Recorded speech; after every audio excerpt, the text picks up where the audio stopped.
as to what came out of there. Now I did get pictures of these. Whether this is what came out of the ear, I'm not entirely sure, to be honest, because I had a load of pictures and I couldn't with you, and video. I'll explain that a bit later on, but first let me tell you about this. Now this lady came to see me. We started with the good ear first. It wasn't totally blocked, this one. I did the procedure the other way around. I've just decided to show you this one first. I don't know why. I don't know, it looked quite good. The second one takes a bit of getting into because of the visuals, for a few reasons, but it gets really good at the end. It's a really full one. The other one, just get that little bit of skin there. There we go. Let's have a look at this one. There we go, nice and clear. Lovely looking eardrum. Now, the other one here, now she said, I did ask her, have you been putting anything in your ears? Have you poked anything in there? She swore blind she hadn't. And I'm going to be honest with you, I don't believe her. Because there's quite a clear indentation in this. You can see it's at the roof of the canal, it's nearer the outside, it's a bit more lateral. But to the bottom of it, it just looks like it's been pushed in. And it was really tricky to start with this. I was contemplating some oil, but this here was extremely narrow and difficult to get in, a bit airy, and already you can see it's a little bit blurry, so I think it would have made it a bit tricky with the visuals. You'd have had oil flying everywhere, and would have to keep coming out, keep wiping the camera. There's pros and cons to using it. But what I'm trying to do here, as you can probably see, it's just enveloped in this layer of skin. Which was firmly stuck to the canal wall. So what I'm trying to do is like wrap it up like a parcel.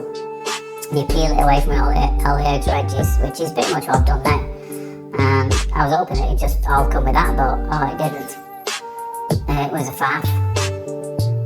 It has got some of that structure where, you know, it's fresher layers around the outside, where it's paler in colour. And then it gets a little darker as it gets to the centre. So it is a lot of skin in this.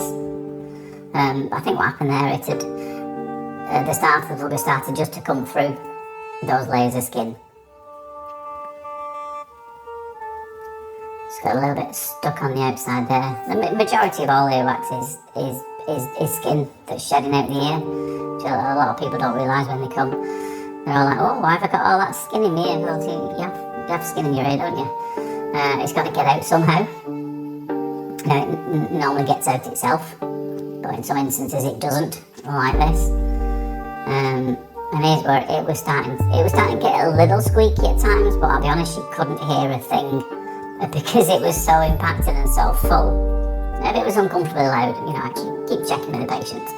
But because of all this skin flying into the tube, it was starting to get a little bit noisy. But like I said, didn't bother her because she couldn't hear it. It was only when you can see the eardrum that people can start to hear a little bit better, and then you have to be a bit mindful of it. I think we went down to the fine end, then you can actually just see a bit of a glimpse of the eardrum in the distance, can't you? Again, I was hoping that might be the last of it, but it's the hardest bit because it's tucked away in the recess. It's all over the place. It's really difficult. Now I think I've gone down to the fine end tube already here. Yeah, that's the smaller of the two tubes. I say two tubes, one fits over the top of the other. Your standard tube, and then you've got a little adapter. It's only about that long, it's tiny. And that just slots on the end of it to make the tube a bit narrower. Which is easier when you're in a bit of a tight working space. From what I remember, it wasn't easy to get into this ear. So you have to stretch it open with the endoscope. But very stubborn that. I'm just going to try and get that one off the drum there, and you could just see it like pull back. So quite a fair bit of resistance there, and you can tell how long it's been there just by the colour of it. It's really dark. I'm not surprised she was struggling to hear. I think she was going for a test for some hearing aids. When they had a look inside it, they said, well, I don't think it's your actual hearing that's the problem, let's get rid of this first. So I don't even know if she's going to go for a hearing test, to be honest, because after all this had gone, she said, I can hear hear as well as a 21-year-old like I could before. So that might have been the problem all along. And it's certainly cheaper getting this out than it is having a hearing aid fitted. But it wouldn't have done any good at all. So again, I'm trying to wrap this up like a parcel. So what have I got coming up for you at the end?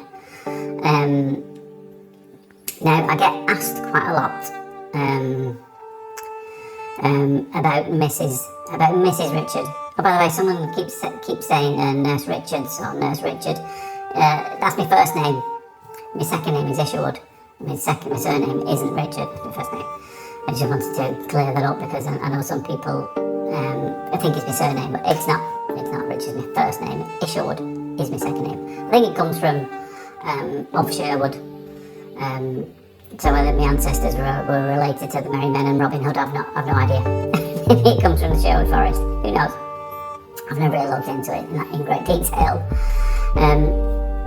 But yeah, a lot of people ask me about Mrs. Isherwood, and I have asked her many times if she would come on one of these things one day and just maybe do a video with me. Her first response is, oh God, no, that's minging. She can't even better look at these names, which is fine. It's not for everybody. Not everybody's weirdo like you lot. But the other day I was chatting to her. I said, oh, I'll ask her again. And she said, you know what, I might do one. I might do one with you, but don't ask me to look at it while you're doing it. Now when that's going to be, I don't entirely know. Maybe I will save it for like a big number, like what number are we on to for? Like 300. She might even change her mind. It might end up being 500 or 1,000. I don't know, but I will try and hold her to it.